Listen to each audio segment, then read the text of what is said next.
What's up, guys? Sawtooth Dave here. Yep, Sunday evening. There ain't shit else to watch. You left down to my video. Alright, so I guess this week we're going to look at Spartan Harsey. Got this one, I guess about not quite a week ago now. Got in on trade for that R-knife swap or Reddit, whatever Reddit swap thing is. Having pretty good luck trading for knives on this one, but on that app rather. But you know, it's one of those things you still gotta trust people. Years ago, it was easy to do that shit on Instagram. I think now it's kind of a little different times. I don't know. Y'all tell me what you think. But I'm having pretty good luck meeting pretty good people and getting some pretty good deals done. Kind of shaking some things up in my collection lately here, and this is one of the ones that came in. So I'm gonna give you basically, I guess you won't call them first impressions. I don't know. I've had a week. It ain't like a review or nothing. It's just what I'm thinking so far, I guess. So the overall knife quality wise, super good quality. I dig the quality of it. Like, if you've never seen one in person or held one in person, like, you can tell it's a quality made knife. You know, it's on the lines more of a hinderer than it is more of a strider. I guess if that helps you any, if you either held either one of them. I got some comparisons we'll show you in a second here. The hinderer and the strider actually. But this one's the all black one. Once again, it was used, so it had little scuff marks in the pivot collar there. Or I guess that is the pivot. But other than that, it's pretty much new. I haven't really used it yet to cut anything. Just more or less been playing with it and trying to assess whether I'm going to keep it or not. You know, playing with it like we all do. Like, you kind of sort of either jive with it or don't jive with it kind of thing. And I don't not jive with this one, but it's not like not head over heels about it, man. Like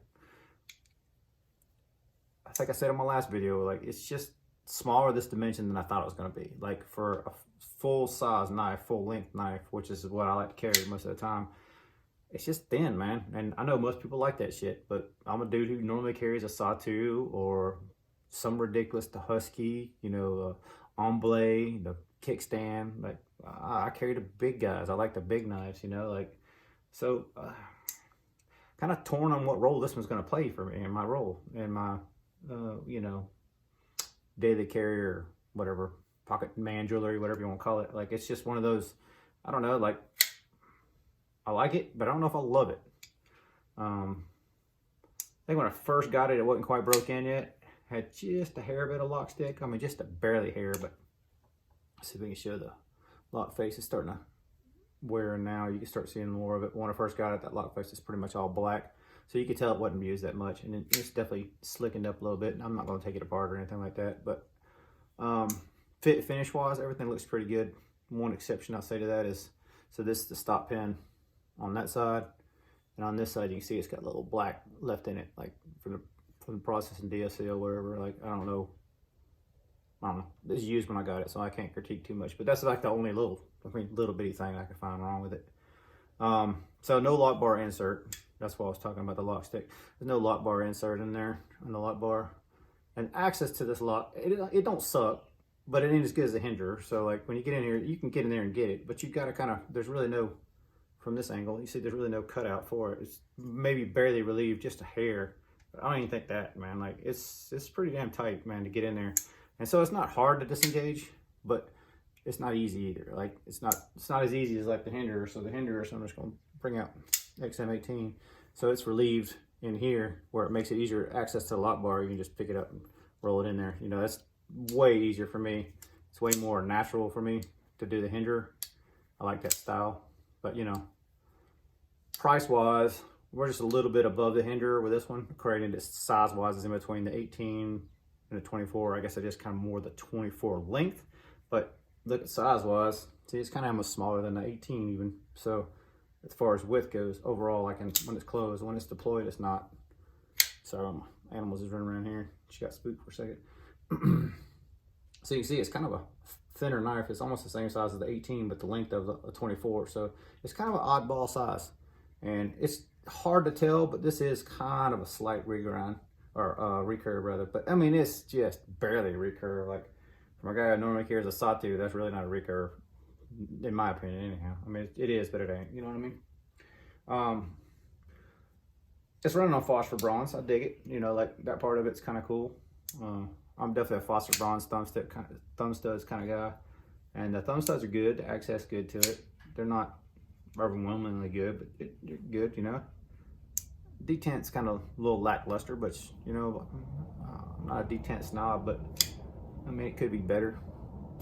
Doesn't really change anything for me. I mean, I'm not a huge action guy, but you know, you got 18 next to it, and this is clearly better. You know, and like, so if you get what from here, and you know, another knife that you like better than the 18, you're gonna think the 18 is bad, and that's really bad as far as action goes.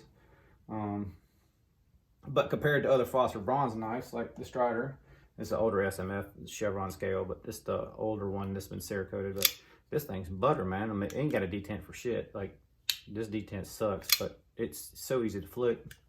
But ergonomics of this thing, and you can see there's no real access to the lock bar in this one either. Kind of like I was showing about the Hinder, but for some reason the Strider is just easier to get a hold of. So I don't know if it's just where I grab it, how many times I've opened and closed this SMF or SMF in general, but I get along with this knife much better. I think honestly for it too, once we go back to our width again, you can see it kind of billows out at the end, kind of sort of like the SMF, but not to a point where like this SMF just kind of locks it in for me. Like it locks in good, especially if you get it choking up on it. It's just a good ergonomic design for me, like I guess a modern design that I'm gonna say all the rave reviews are coming over is like the Evo. So you know, I've never handled one, never had one in person, but the Evo definitely has remnants of the SMF in it to me, stylistically anyhow. So I think this knife was just under $500 brand new, and I think that's probably about right where it needs to be. Price wise, the reason I say that is if you got your XM18s, which are doing pretty much as much production as they want to do, they can sell every one they're doing. So they're kicking them out as quickly as they can make them quality wise. So they don't really have to change any machinery in order to make a part like this. You know, they're constantly turning. They probably got it set up constantly. It's just operators operating machinery.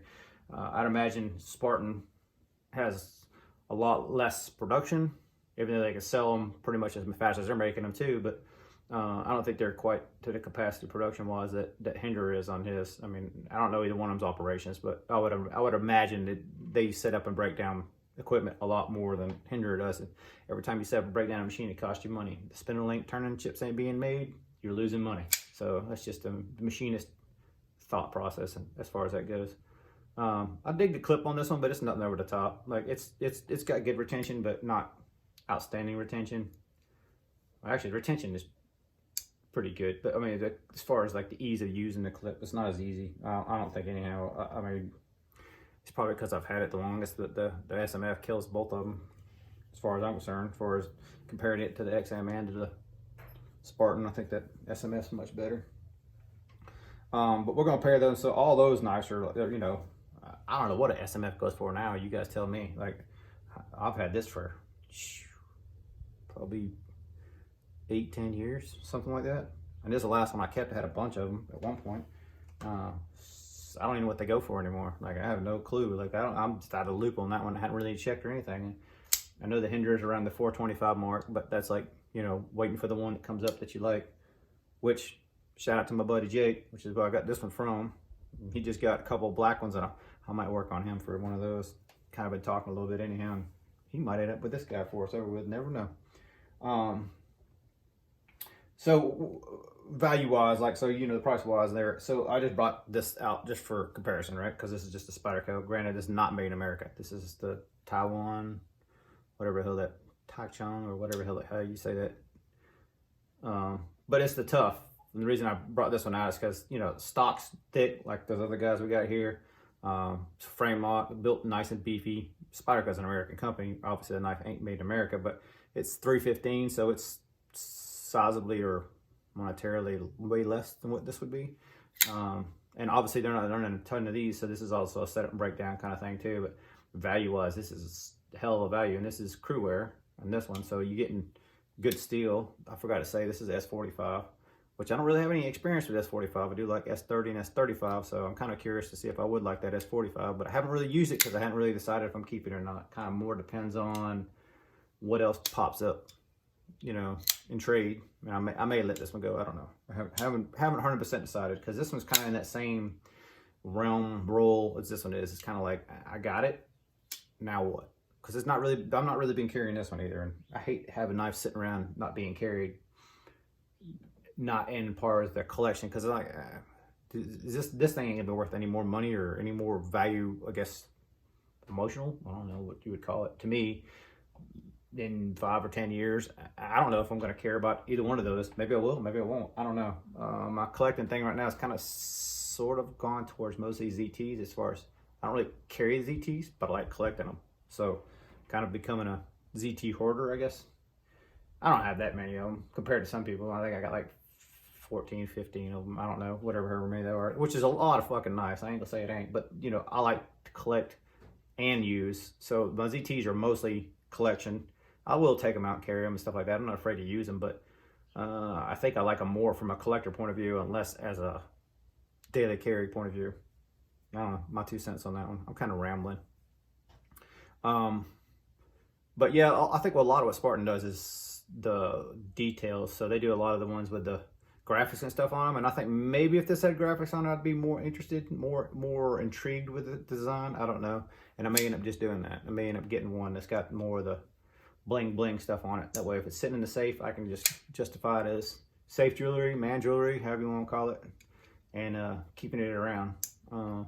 So I guess those are kind of initial thoughts on the knife. See if it sticks around or not. Don't know.